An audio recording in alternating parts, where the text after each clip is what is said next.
Evening, good night, good day to you. Depending where you are in the world, we're here live in London doing the nighttime devotion. The devotional is called Conflict in Courage by Ellen White. The title today, Ezra, Student and Teacher. The book of Ezra, chapter 7, verse 10. Ezra prepared his heart to seek the law of the Lord and to do it. Born of the sons of Aaron, Ezra had been given a priestly training, and in addition to this he had acquired a familiarity with the writings of the magicians, the astrologers, and the wise men of the Medo-Persian realm. But he was not satisfied with his spiritual condition. He longed to be in full harmony with God. He longed for wisdom to carry out the divine will. This led him to apply himself diligently to a study of the history of God's people, as recorded in the writings of prophets and kings. He searched the historical and poetical books of the Bible to learn why the Lord had permitted Jerusalem to be destroyed and his people carried captive into a heathen land. He studied the instruction given at Mount Sinai, and through the long period of wilderness wandering, he learned more and still more concerning God's dealings with his children, and comprehended the sacredness of the law given at Sinai. Ezra's heart was stirred. He experienced a new and thorough conversion and determined to master the records of sacred history, that he might use this knowledge to bring blessing and light to his people. Ezra endeavored to gain a heart preparation for the work he believed was before him.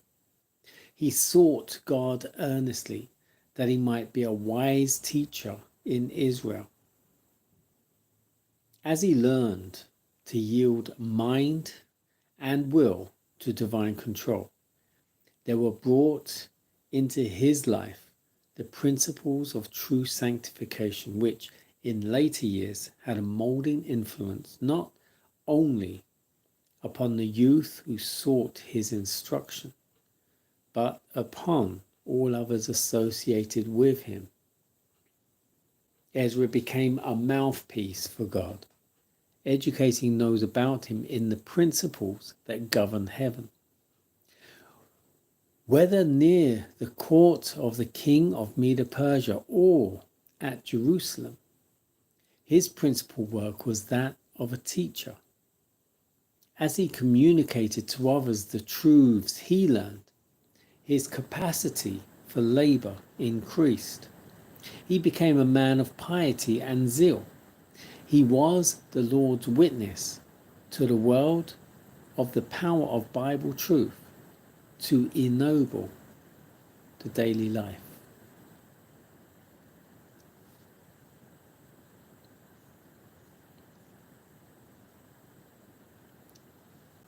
Ezra, student and teacher. So Ezra grew up in the Medo-Persian Empire, although he was an Israelite. He came from the line of Aaron, so he was well aware of the Word of God, the ways of God, the history of God.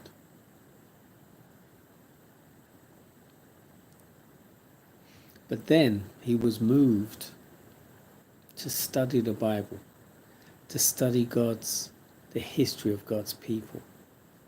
He searched the scriptures, the historical, poetical books of the old scriptures, because back then, they only had the old scriptures to learn from.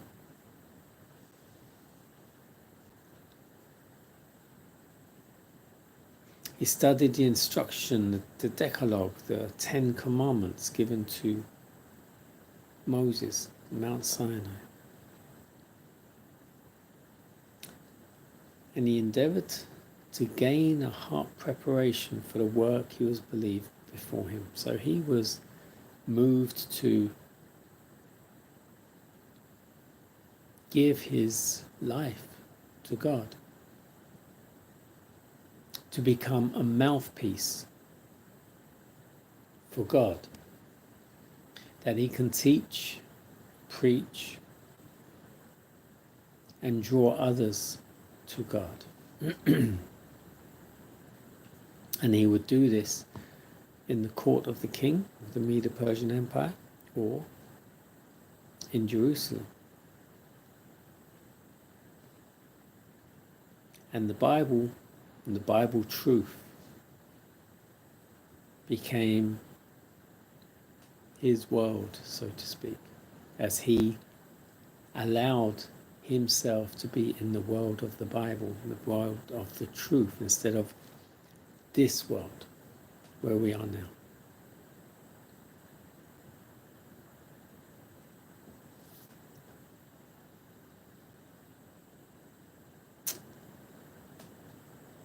We need to study more and come away from this world.